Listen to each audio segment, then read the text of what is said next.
on va dire quelques mots maintenant sur le système nerveux périphérique. Donc, ce système nerveux périphérique est composé des nerfs rachidiens. Donc, entre chaque vertèbre, comme on l'a vu tout à l'heure, la moelle épinière donne naissance à une paire de nerfs rachidiens, donc, un nerf qui va à gauche du corps et un nerf qui va à droite du corps. Chacun de ces nerfs possède deux racines, une antérieure ou ventrale et une postérieure, on dit aussi dorsale. Donc, comme on l'a vu, les fibres afférentes ou sensitives forment les racines dorsales.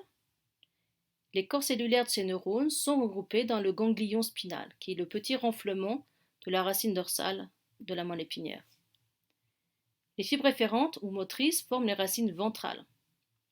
Et les corps cellulaires de ces neurones moteurs sont localisés dans les cornes antérieures de la substance grise de la moelle. Là, je vous incite à retourner sur le schéma que l'on vient de décrire précédemment. Enfin, ces deux racines se rassemblent pour former le nerf rachidien. Alors les nerfs sont organisés d'une façon assez particulière. Tout d'abord, au centre du nerf, il y a donc des vaisseaux sanguins. En effet, les nerfs sont formés d'axones de neurones moteurs et d'axones de neurones sensitifs. Donc vous avez ici un axone, donc protégé par sa gaine de myéline.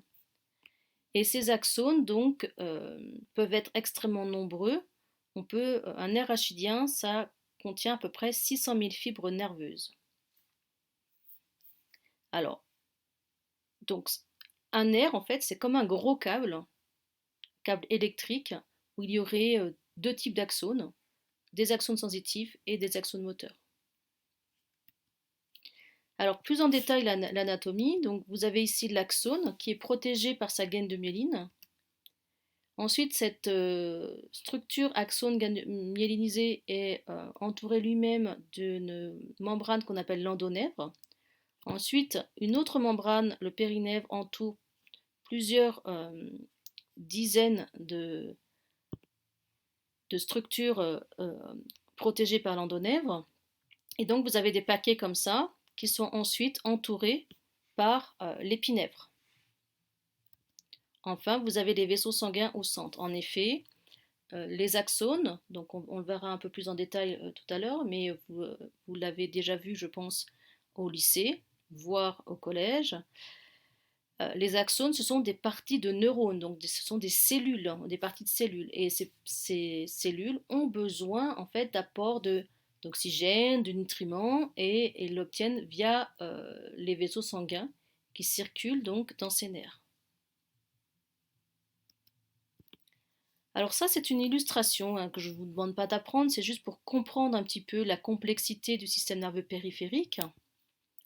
En effet, donc on a vu donc entre chaque vertèbre en fait partent des nerfs, et au fur et à mesure que le nerf s'éloigne de la moelle épinière, il se divise pour atteindre les muscles qu'il va innerver ou pour recevoir l'information des récepteurs disséminés dans le corps.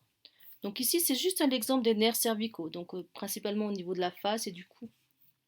Donc vous voyez, les nerfs, donc chaque nerf a un nom en fait, et ce nerf se sous-divise, voilà, en plusieurs sous-nerfs, en fait, on peut dire ça, jusqu'à aller innerver, en fait, diviser une fibre. Par exemple, les muscles, chaque fibre musculaire est innervée par une fibre nerveuse.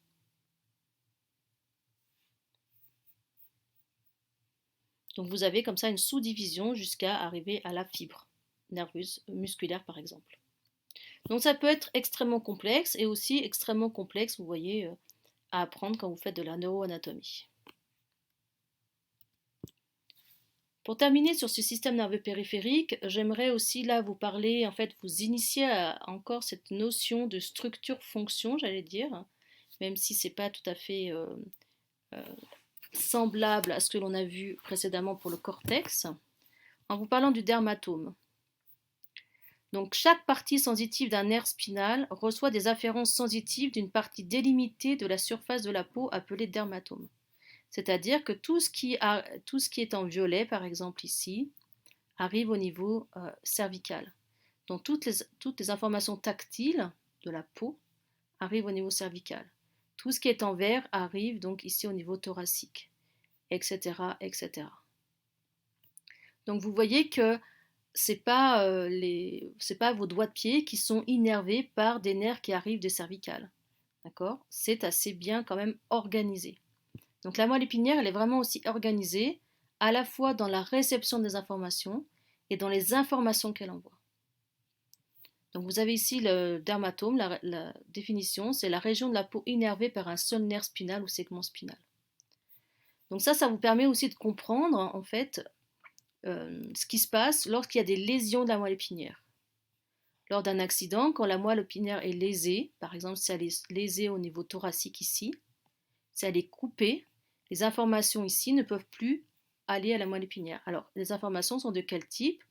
Bon, au niveau thoracique, vous voyez aussi que tout ce qui est des jambes, etc., tout ce qui est au niveau des organes sexuels, ne peuvent plus passer au niveau de la moelle épinière, donc tout cela est paralysé. Donc plus la lésion est haute, plus vous avez une perte importante des informations sensorielles et motrices.